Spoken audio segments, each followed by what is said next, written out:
জয় শ্রীকৃষ্ণ। আমি সুদীপ্ত।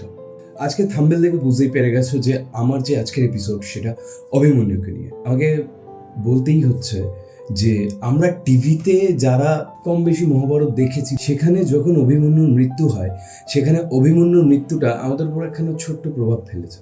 এখানে কোয়েশ্চেন আছে যে ভগবান শ্রীকৃষ্ণ যখন দ্রৌপদীর বস্ত্রহরণ থেকে ওনাকে বাঁচাতে পেরেছে, অর্জুনের সারথি হয়ে অর্জুনকে যুদ্ধে জয়লাভ করাতে সাহায্য করেছে, সেখানে দাঁড়িয়ে যখন অভিমন্যুকে হত্যা করা হলো ভুলভাবে, তাহলে কেন ভগবান শ্রীকৃষ্ণ ওনাকে বাঁচালেন না?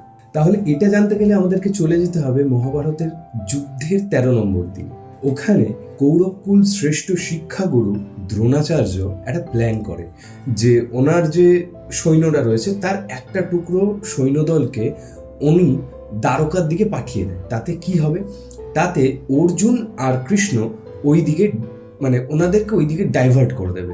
এর মধ্যে কি করে, উনি চক্রভিউ সৃষ্টি করে ফেলে। এই চক্রভিউ কিন্তু পাণ্ডবদের বেশ ক্ষতি করতে পারত। আর এই চক্রভিউ ভাঙার ক্ষমতা শুধু অর্জুন আর কৃষ্ণেরই ছিল, ভাঙা ইন দি সেন্স ভেঙে ঢোকা এবং বেরোনো। আর অভিমন্যু শুধু ভেঙে ঢুকতে জানতো কিন্তু বেরোতে জানতো না। তো অভিমন্যু চক্রভিউ ভেঙে ঢোকা শুরু করলো। এর মধ্যে একটা কথা বলে রাখি, এটা অনেকেই জানে না, হয়তো আমি ভুলও হতে পারি। যারা জানো তারা একটা কমেন্ট করে, বা যারা জানেন তারা একটা কমেন্ট করে অবশ্যই জানাবেন যে অভিমন্যু ছিল চন্দ্রদেবের পুত্র, চন্দ্রদেবের পুত্র বার্চাসের অবতার। যখন বাকি ভগবানদের দ্বারা চন্দ্রদেব ডিসাইড করলেন যে ওনার পুত্র আবার পৃথিবীতে জন্মাবে, তো তখন এখানে শর্ত দেয়। শর্তটা হচ্ছে যে আমি আমার ছেলের থেকে 16 বছরের বেশি দূরে থাকতে পারবো না, তাই আমার পুত্রের সময়সীমা কালটা হবে 16 বছর। আর এইগুলো সব ভগবান শ্রীকৃষ্ণ জানতেন যে এই ঘটনাগুলো ঘটছে। তো সেই কারণেই যখন সুভদ্রার গর্ভে অভিমন্যু ছিল, তো তখন অর্জুন চক্রব্যূহ ভেঙে ঢোকার যে কথাটা ততটা অব্দি বলতে দেয়, এবং তারপরেই অর্জুনকে বাইরে ডেকেন, এবং তারপরেই সুভদ্রা ঘুমিয়ে পড়ে। তাই অভিমন্যু শুধু চক্রব্যূহ ভেঙে ঢোকার রাস্তাটা জানতে পেরেছিল, বেরোনোরটা নয়।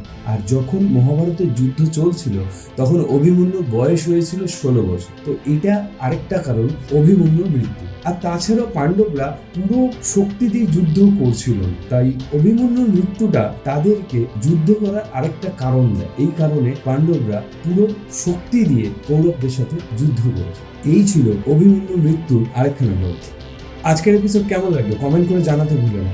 যদি ভালো লাগে একটা শেয়ার আর একটা কমেন্ট করে দিও, কারণ তোমাদের কমেন্ট আমাকে আরও ভিডিও বানাতে বেশি সাহায্য করে। আর নতুন যে স্টোরির আরেকখানা প্লেলিস্ট আমি এনেছি, আগের যে গল্পটা ছিল লালু, যারা যারা শুনেছো তাদেরকে অসংখ্য ধন্যবাদ। আর যারা এখনো শোনোনি, ঝট করে গিয়ে শুনে নাও। দেখা হবে আবার পরের এপিসোডে। ততক্ষণের জন্য টাটা, ভালো থাকবেন সবাই।